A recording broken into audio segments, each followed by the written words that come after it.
থেকে 32 বছর আগের 21শে জুলাই সচিত্র পরিচয়পত্রের দাবিতে 13 জন নিজের প্রাণ দিয়ে ভারতবর্ষের প্রতিটা মানুষের গণতান্ত্রিক অধিকার ফিরিয়ে দিয়েছিল। 2025-এর 21শে জুলাই আজও যদি ইলেকশন কমিশনের কারচুপি ঢুকতে তৃণমূল কংগ্রেসের কর্মী সমর্থকদের রাস্তায় নেমে প্রাণ দিতে হয়, আমরা দেবো। দরকার হলে মমতা বন্দ্যোপাধ্যায়ের অনুমতি নিয়ে দিল্লিতে বৃহত্তর আন্দোলন তৃণমূল কংগ্রেস করবে।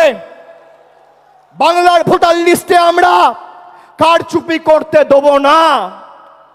আর বিজেপি দলকে বলে রাখবো, মাইকের আওয়াজ যত দূর যাচ্ছে বাংলার মানুষের ক্ষমতা আপনারা দেখেছেন।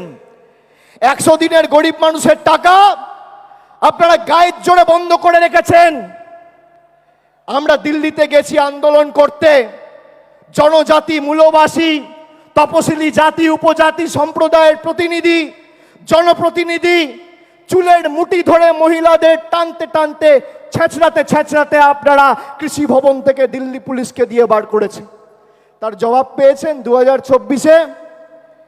এবার কি করছে আসাম ফরেন ট্রাইব্যুনাল, যার বাংলার মাটিতে কোনো এখতিয়ার নেই, সেই আসাম ফরেন ট্রাইব্যুনালকে দিয়ে চিঠি পাঠিয়ে রাজবংশী ভাইদের বলছে তোমরা বাংলাদেশি। আমরা বাংলায় কথা বলি, আমাদের অপরাধ 100 বার বাংলায় কথা বলবো।